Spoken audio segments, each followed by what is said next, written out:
Factorise 4x⁴y minus 8x⁴3y minus 2x²। अब यहाँ पे ये जो एक्सप्रेशन दिया हुआ है, ये 1 2 3, यहाँ पे 3 टर्म्स हैं, तो ये एक ट्राइनोमियल है। हमें इसे फैक्टराइज करना है, तो हम इसको दो तरीके से फैक्टराइज करते हैं। एक्चुअली तरीका सेम ही है, बस इसको दो तरीके से हम समझने की कोशिश करते हैं। पहला तरीका तो जो हम करते आए हैं, हम हर एक को अच्छे से डिटेल में लिख देंगे और फिर जो जो कॉमन हमको दिखेगा हम बाहर निकालते जाएंगे। जैसे कि पहले टर्म पे हम आते हैं, ये पहला टर्म। अब ये है 4x⁴y। 4 को मैं लिख सकता हूँ 2 टाइम्स 2 और बाकी तो जो कहते हैं वहाँ जाएगा x⁴ टाइम्स y। दूसरे टर्म की बात करते हैं, नेगेटिव 8x⁴3y। तो -8 को मैं लिख सकता हूँ 2 टाइम्स 2 टाइम्स 2 और x⁴3 टाइम्स y, तो आ ही गया। और फिर फाइनली यहाँ पे है हमारे पास नेगेटिव 2x²। तो ये तो ऐसे ही हो जाएगा, इसको 2 को और हम प्राइम फैक्टराइज कर नहीं सकते, तो 2 और x²। अब इसमें से हम सबसे बड़ी कौन कौन सी वैल्यूज है जो निकाल सकते हैं।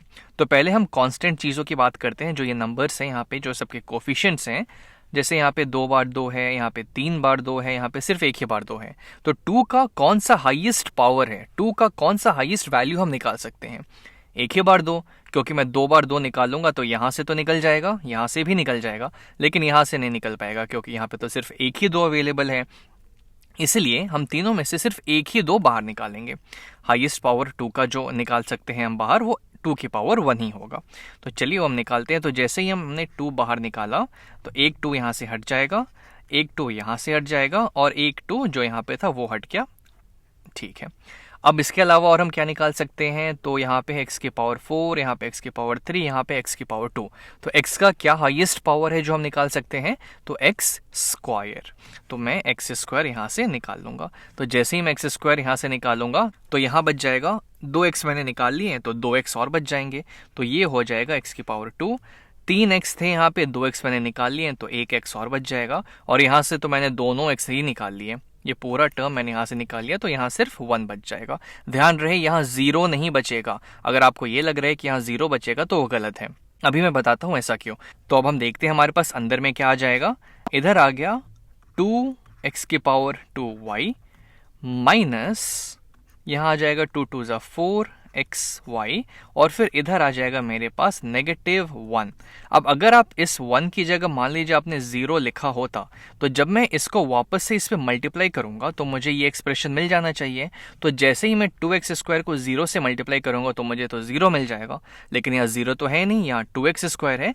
इसलिए पहली बात तो ये कभी 0 नहीं होगा, ये 1 होगा, 1। और इसको और अच्छे से समझना चाहें तो आप इसको ऐसे भी समझ सकते हैं कि यहाँ पे क्या लिखा हुआ था, यहाँ पे था -2x²। आप इसको 1 से मल्टीप्लाई कर दीजिए, कुछ फर्क तो नहीं पड़ेगा, ये तो सेम ही चीज़ है। तो आपने 2x² बाहर निकाल लिया, अंदर 1 बच गया। तो ये मेरा फाइनल एक्सप्रेशन आ गया। मैंने इसको फैक्टराइज कर दिया है। तो फाइनली मेरे पास क्या आ गया, 2x² टाइम्स अंदर आ जाएगा 2x² minus 4xy minus 1। y मैं निकाल नहीं सकता था क्योंकि y इस थर्ड टर्म में है ही नहीं। हम वही चीज को बाहर निकाल सकते हैं जो कि तीनों में कॉमन होता है। तो ये मेरा दिए हुए एक्सप्रेशन का फैक्टराइज्ड फॉर्म हो जाएगा। हमने इसको 2 फैक्टर्स में यहाँ पे तोड़ लिया। अब इसको दूसरे तरीके से सोचने की कोशिश करते हैं।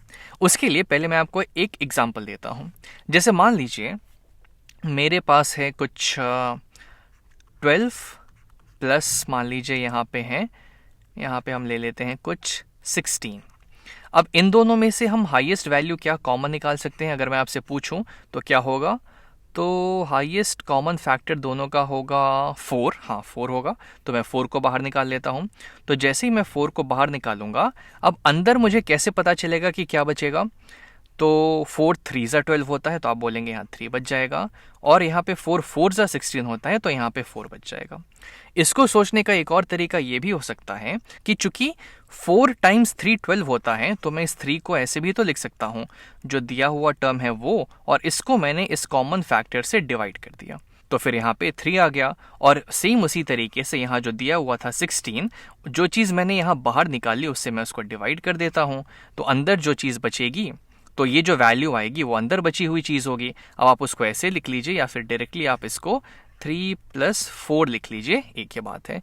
ये तरीका मैं इसलिए बता रहा हूँ क्योंकि जब बड़े बड़े एक्सप्रेशंस दिए हुए हों, जब ज़्यादा वेरिएबल्स आ जाएं, ज़्यादा टर्म्स आ जाए, तब हमको ये देखने में दिक्कत हो जाती है कि हम अंदर क्या बचेगा एक्चुअली। तो उसके लिए जो चीज़ हम कॉमन बाहर निकाल रहे हैं उसी से डिवाइड करते जाएंगे। सेम चीज़ अब हम इसके लिए ट्राई करते हैं। जैसे कि हमने यहाँ से 2x² बाहर निकाला, तो 2x² बाहर आ जाएगा। पहला टर्म हो जाएगा 4x⁴y, और इसको हम निकाले हुए टर्म से डिवाइड कर देंगे, 2x²। कुछ फर्क तो नहीं पड़ेगा, ये तो जो का त्यों वही है, क्योंकि एक तरीके से आप इसको ये देखें तो 2x² और 2x² को आप कैंसिल कर सकते हैं, ऊपर और नीचे 2x² से डिवाइड कर सकते हैं, तो फिर मेरा पहला टर्म ही आ जाएगा। उसी तरीके से दूसरे टर्म को मैं लिख सकता हूँ 2x² times 8x⁴y divided by 2x², और जो तीसरा टर्म है उसको भी मैं वैसे ही लिख सकता हूँ 2x² times 2x² by 2x²। मैंने हर एक टर्म को, जो चीज़ मैंने कॉमन निकाली, उसी से डिवाइड कर लिया। तो अब बस इसमें से 2x² आप कॉमन निकाल लीजिए। तो जैसे ही आप 2x² कॉमन निकालेंगे, ये वैल्यू यहाँ पे आ गई, ये 2x² और ये 2x² बाहर आ गया। अंदर क्या बचेगा तो वो देखते हैं। तो इसको हम डिवाइड करके देखते हैं। तो पहला, तो जब हम इसको डिवाइड करेंगे तो 2 1 ज़ा 2, 2 2 ज़ा 4, x² है, यहाँ पे x⁴ है, तो पावर सब्ट्रैक्ट कर देंगे, तो ये हो जाएगा x⁴, और y तो जो का त्यों बच ही जाएगा। तो 2x² यहाँ पे हमें मिल गया, जो कि दिया हुआ था। फिर उसके बाद आते हैं सेकेंड टर्म पे, इसको डिवाइड करते हैं, तो 2 1 ज़ा 2, 2 4 ज़ा 8, तो 4 ये आ गया। x⁴ बाई x², यानी ये हो जाएगा x⁴1, और y जो का त्यों रह जाएगा, तो -4xy यहाँ आ गया। और फाइनली 2x² को आप 2x² से डिवाइड करेंगे तो हमारे पास 1 बच जाएगा, तो ये हमारा 1 आ गया। तब आप इसको ऐसे सोच लीजिए, ऐसे सोच लीजिए पहले तरीके से, या दूसरे तरीके से सोच लीजिए, एक ही बात है, कुछ फर्क नहीं है इसमें।